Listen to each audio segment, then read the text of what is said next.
the old days, you had an album, and so you would put the album on, and you would, you would turn it or open it up and look at the lyric sheet while it's playing, and you'd look at the cover, and so you would sort of be immersed in this, and you would listen to an album the way you'd watch a film. It has a beginning, a middle, and an end, and so you stay.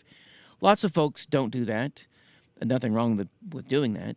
It's just that, just like with that emotional wheel, my thought is, and this is again because aesthetics is something I'm really interested in, and because I also realize it's a place of privilege and it's something that I enjoy and lots of folks wouldn't.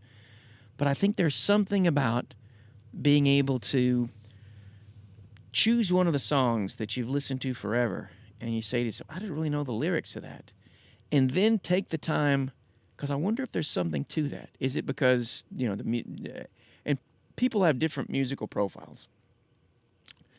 Lots of folks don't listen to lyrics; they just don't.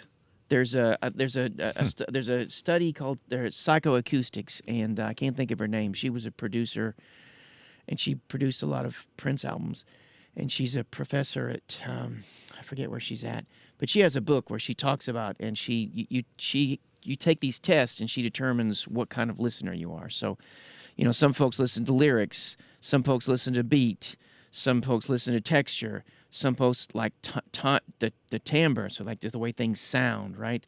And then I think there are 7 categories. Wow. And so lots of folks will focus on one of those. So if someone's mode of listening was to not notice lyrics, this may not be so helpful for. But if you tend to, and you don't know the lyrics, it may be surprising to suddenly listen to the lyrics, because they may tell you what's often referred to in my end of the biz is called the unthought known. Things that, those lyrics you may have known without knowing them, and suddenly that song makes a certain sense that it didn't before, right? So there can be a certain revelation in Right. that sort of thing.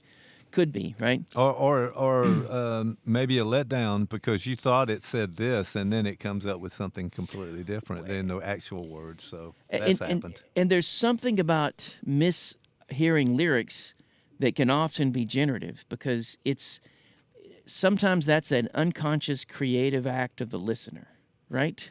So they're literally, there's something about their mind and movement. So it's like a Rorschach card.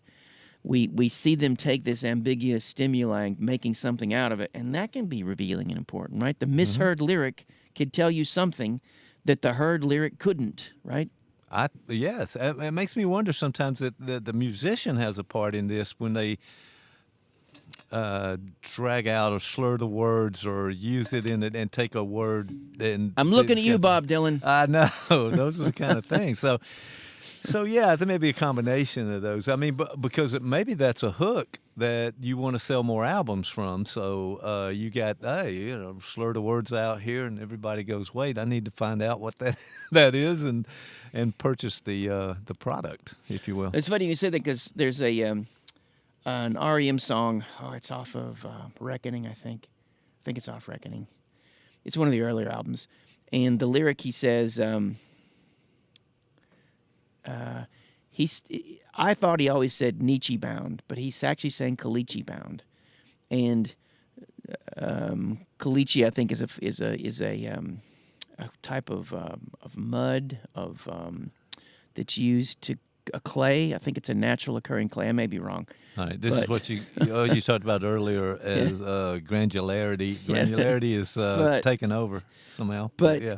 When I was an angsty kid, Nietzsche bound was really profound, because I was like, like right now I'm struggling with nihilism and trying to make sense of things, and that was really cool.